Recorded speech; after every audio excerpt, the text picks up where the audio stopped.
Hey everybody, CVH here, and let's talk about the agility cards in Heroes of Skyrim today, getting right into things with Move in Shadows. Be sure to check out the other parts for the other colors of the set review on the channel as well. Move in Shadows. Move a friendly creature, it moves again at the end of the turn. So 2 movements, and we're about to see a card that matters when it comes to movement. It seems like they're trying to push just sort of move archetype in green. I mean, agility's already been good at moving creatures, so yeah, functions similarly to cards like Dune Smuggler and pushing that sort of thing to the forefront. And I like this card because you can search it with Goblin Skulk, which we've seen in the meta already. So let's move on and talk about this card once we've talked about a couple of the other cards that matter for movement in the expansion. Paralyzed, okay, another Goblin Skulk searchable action. Shackle an enemy creature. Don't think it's what you want to be searching unless you're playing unless you're playing a shackle deck, maybe like Shackle Assassin. Is this card good enough on the merits of giving you a searchable action that shackles something to combo with Dress Tormentor? Probably not, to be completely honest. Not really impactful enough for my taste, but hey, we have another shackle card, so if that deck ever gets even more support in addition to Dress Tormentor, potentially be something to keep in mind. I don't think it quite fits the bill right now. Deepwood Trapper. This card potentially seems pretty crazy. And for the Shackle deck, and maybe for other decks as well. 1 cost, 1/3. Pretty good stats for 1 drop, honestly. Guard, okay. And Shackle creatures damaged by Deepwood Trapper. This is a card that I think is incredibly powerful, yet I'm kind of not sure where I want to test it in first. Obviously, if you're playing a Shackle deck, it fits in very, very nicely. This is going to be a pain for your aggro deck opponents to deal with because it trades very, very early with their 1 health guys, and if it doesn't die, or if your opponent's thing doesn't die, you're going to be shackling things anyway. I like this card quite a bit. It's not aggressively statted, but it doesn't really want to be either, because if you can shackle 2 things with this, it's pretty great. And it's a guard, too. It's easy to forget that it's a guard, so it's going to force your opponent's guys into it. And if it chump blocks like a 5/5, it's not going to take the thing down, but it's going to eat 1 attack, and then it's going to shackle a thing and eat another attack. So this card I think is very powerful. I'm going to give it like an 8 for power level, but I just don't know where I'm going to play it. But I expect this card to see play somewhere for sure. Drain Vitality. Nice premium art. I haven't seen that before, I don't think. I think it's probably the second best shout, maybe the best shout, along with the yellow one that we've talked about in the willpower section. Again, this one isn't really completely worth it for level 1, but level 2 is an undercosted Malefic Wreath. Level 3 is just insane. I've already played against this card a couple times in the test server, and it was pretty insane, like I mentioned. I don't know, a slow agility deck, or even something that can take advantage of shouts. You can search them up with that one neutral 2/2 that I'm forgetting the name of. But yeah, the card is good.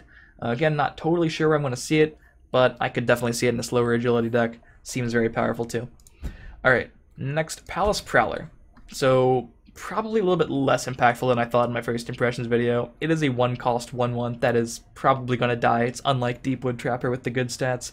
It does have Drain for 1, and Pilfer, gain 1 magic of this turn. If you can start with this card, or a pair of these cards with the ring, and then attack with both and do some crazy things, that's the high end of the card. But even then, these are probably going to die very quickly after that point. You can do some nuts things with this card. I just don't think on average it lives long enough to really do the craziest things you can possibly think of, and it requires kind of the perfect hand. When you're top decking later in the game, this card is horrible. Not only do you not want a 1 magic card, you don't want a 1/1. You don't want something with Pilfer that has to live a turn, and even if it does live a turn, you have so much magic in the late game that it's horrible. So a card with serious diminishing returns, and I think that's a lot of the reason I don't like it. I like good 1-drops that are still kind of at least reasonable to play later in the game, and this just doesn't really fit that bill for me. I like the card design. If it were good, it would probably be too good, so I'm glad it looks like how it is, basically.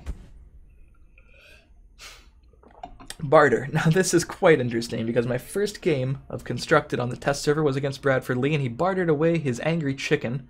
Is that what it's called? Is it actually? Oh, the chicken. You know what I'm talking about, the 5 cost 1/1. Trade a card in your hand for a random card in your opponent's hand, and you give them the card you want to give them. I think this card is a meme card, but I think it's a hilarious meme card, because you're choosing the worst card in your hand, obviously, but you could treat it 2 different ways. You could treat it as giving them a bad card for their deck or their situation, or you could just be playing bad cards like he was to give your opponent a bad card. I think that second way is a little bit too inconsistent, because then you're just sometimes drawing Barter by itself and it's horrible, sometimes your opponent doesn't have a hand, sometimes you don't have your bad cards, and then sometimes, you know, God forbid you draw your bad cards without your Barter, because then you're just stuck with them. So that's a problem in and of itself. You could take this card the more consistent approach, just give them whatever is not good for you in the situation, but then the inconsistencies of this card not really giving you something better enough of the time come into play. So yeah, I don't think this card is very good, but I think this card is really, really funny. Expect to see someone wacky playing this card, but I wouldn't expect it to impact top tier decks. So, Caravan Enforcer is the next card, and that is one card we can talk about in relation to move in shadows, because that card moves twice. Caravan Enforcer, whenever it moves, gains +1/+1. Imagine this curve, if you will. Ring out Caravan Enforcer on turn 1, ring out Dune Smuggler on turn 2, move it, it gains +1/+1 from this effect and Dune Smuggler's effect. It's now a 4/4, play your 0 cost action, make it a 5/5, make it a 6/6 actually, because it's going to gain +1/+1 from this card and the Dune Smuggler's effect. So you're attacking for 6 on turn 2 with that curve with this one card, and then it moves again at the end of the turn, which means it's going to be an 8/8 on your opponent's next turn. Wow. So you just open with those 3 cards in the ring every time. Here comes 6 damage if they don't have Firebolt or Execute. So yeah, this definitely counters. I don't want to say it's broken. But they're doing a pretty good job of enticing me to try movement as something to really focus on in my decks. Dune Smuggler and Dune Stalker kind of makes sense why they were nerfed now, doesn't it? It almost makes you think that they were planning for the future with that kind of thing. This is a snowball card. It's harder to get value from than pre-nerf Murkwater Savage or pre-nerf Crystal Towercrafter, which were both 2-drop 2/2s as well. But in a movement-centric deck, if they force you into that kind of line of deck building, this card could be incredibly, incredibly scary. And I think it's sort of flown under the radar, but I'm definitely going to try this card out in some decks. Moving on. Interesting premium art for this card, I would say. 2 cost +0/+1, summon, draw a card. Okay, so worse Enchanted Plate, and the wielder has cover until it attacks. Maybe in that movement deck, so you can draw your movement pieces, so those things don't get attacked. The card could be pretty good in Pilfer Monk as well. I could see this card. We already have Loot, which is going to give things immunity to silence and better stats. But yeah, I think this card could be good for an aggressive agility deck that really wants to find its combo pieces. Not like a combo deck, but a deck that has a lot of combos for it to get max aggressive value. Not much else to say about this card. It's fine value. You just have to find the right deck for it. Maybe the one we just talked about is something of the right deck. Maybe Pilfer Monk. We'll see. I expect this card to see play in those types of decks, though. Next is Gloom Lurker, another card that gives a creature cover. So they're focusing on movement and cover, 2 things that agility has traditionally done very well. And this card is very scary.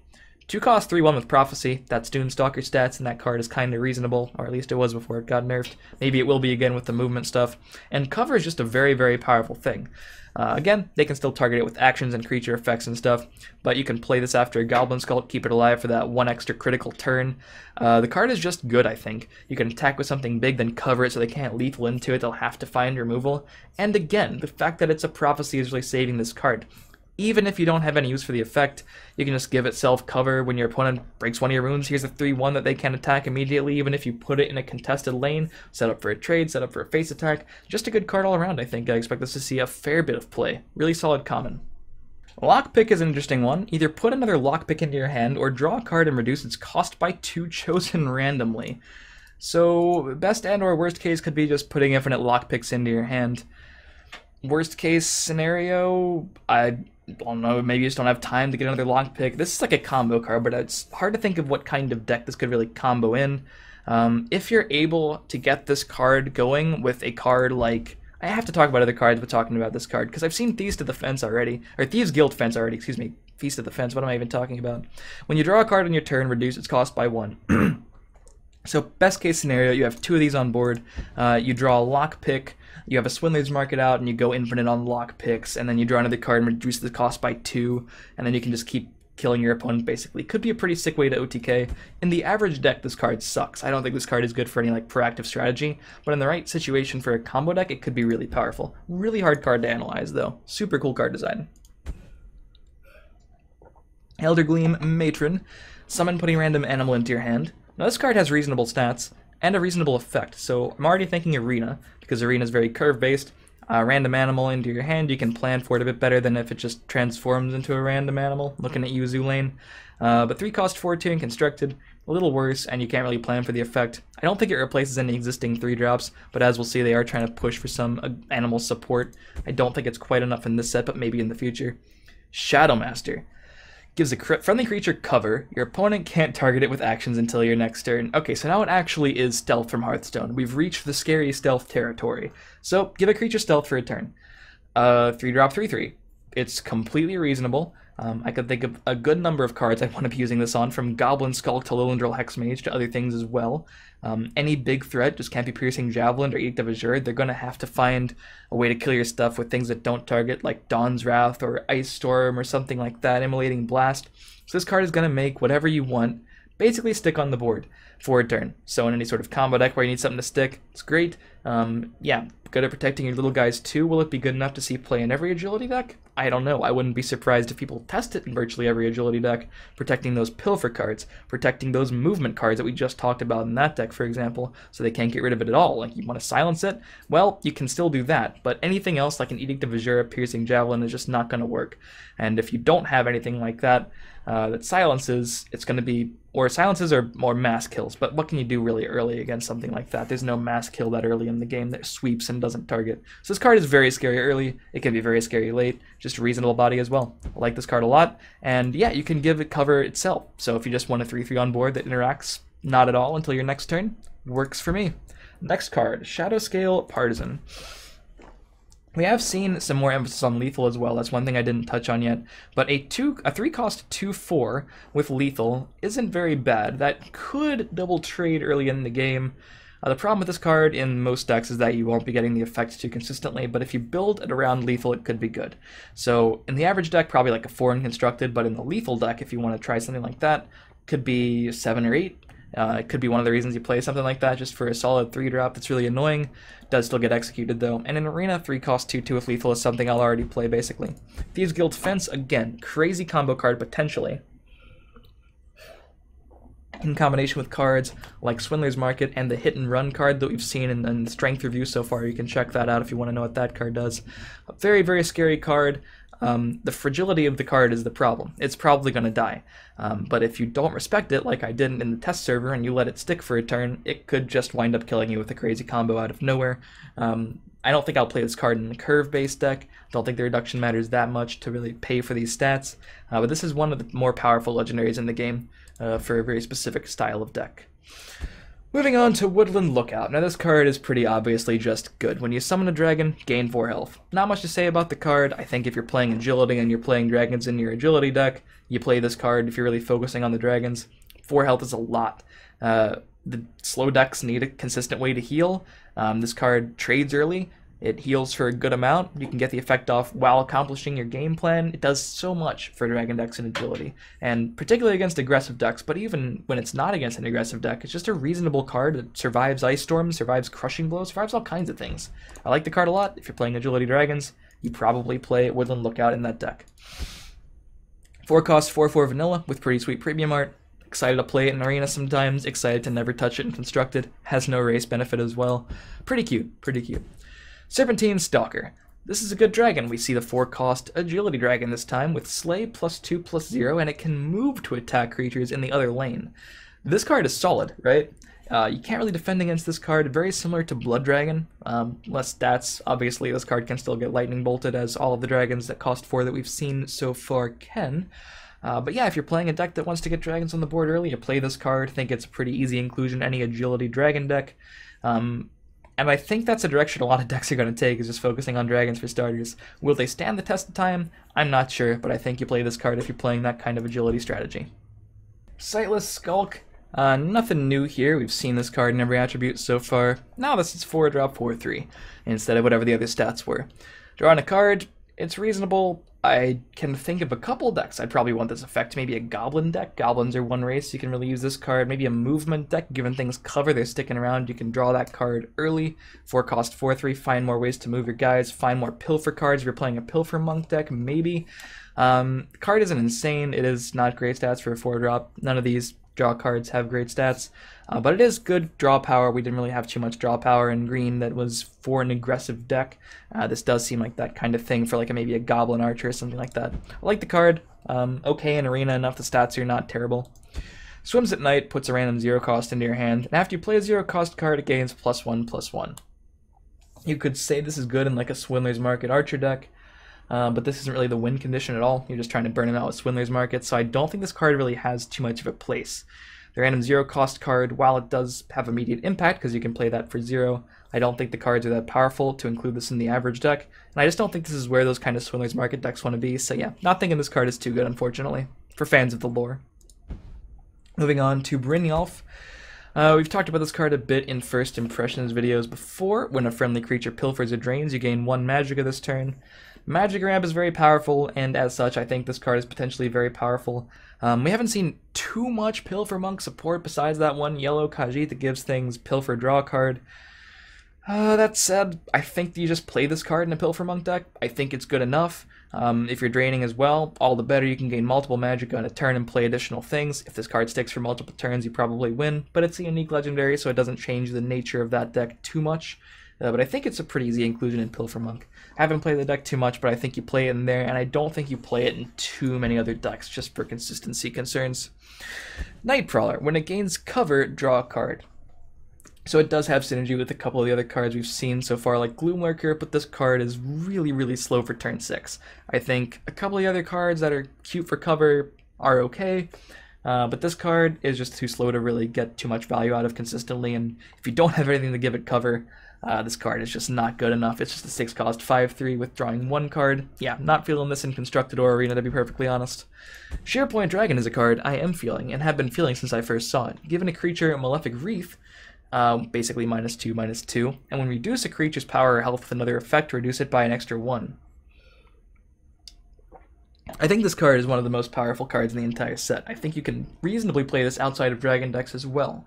I think you definitely play it if you're playing dragons in agility. I think it's probably the best agility dragon.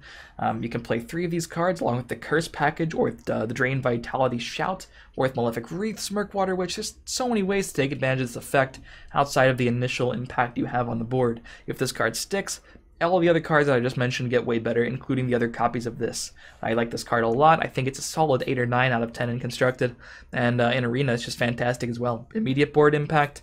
Maybe you don't have a whole lot of reduction like you do in Constructed when you can construct your deck, but still, really powerful 6-drop for in the context of Arena. Dobe of the Voice. They fixed the spelling of this card, but I still don't think this card is very powerful. Too much emphasis on the randomness. Unlike Parthenax that we'll talk about, it's not making these more cost efficient. Just a very slow card, a very random card, a card that I don't think we'll probably even see play on Dragon decks, to be perfectly honest. Ring of Namira, another really slow card. Ongoing support. When you gain health, deal that much damage to your opponent. You can't really build around this because it's a 1 of support in your deck, being a unique legendary. Potentially very powerful effect if you can get that 6 cost dragon, the 10/10 and the drain. You're hitting for 10, you're draining for 10, you're hitting for another 10 off this card's effect. But it's kind of a perfect case scenario card. You could use this in a Necromancer's Amulet, slow scout deck, I guess, but you don't even really care too much about the damage in that deck. You're just trying to outlast your opponent. So yeah, not liking this card too much, too susceptible to removal. Basically every support removal in the game is just horrible for this card. And the last card in agility that we're talking about is the animal support card, Shadowgreen Elder. Give other friendly Spriggans and animals +2/+2. So yeah, Spriggans and animals, the other card that does benefit animals that we talked about was in fact a Spriggan, if you guys don't remember. So they're pushing that kind of deck. You're playing a bunch of these, the 3-cost guy, and a bunch of animals already in your deck that you're getting from the card as well. Is it good enough? 7 cost to give some stuff on the board, +2/+2. Not totally sure. I don't think I'm sold on it. I think I've seen a lot of other cool ways to do some different strategies in agility, like Pilfer Monk, cover decks, movement decks, or decks that take advantage of a number of those. But focusing on animals doesn't really seem too consistent yet. With more support in the future, this card could be a serious powerhouse. It's adding a lot of power and toughness to the board immediately. With the cards we have, I think that deck is a little too inconsistent. I just don't think it's quite getting there. Maybe it's just my Zoo Lane experience is coming back to haunt me. I just don't want to play a bunch of random animals. But yeah, Shadowgreen Elder, it's a cool card design. I like the supporting different styles of decks. As of right now, this one doesn't strike me as one that's too strong, since we have so many other things to experiment with, like the movement and the dragons and all kinds of things. But yeah, those are my thoughts on the agility cards in Heroes of Skyrim. As always, post in the comments, let me know what you think. If you think I've underrated or overrated these and what you're excited to experiment with, check out the other parts of the review on the channel. Feel free to leave a like, subscribe, check out my stream in the description down below, and I'll see you guys next time.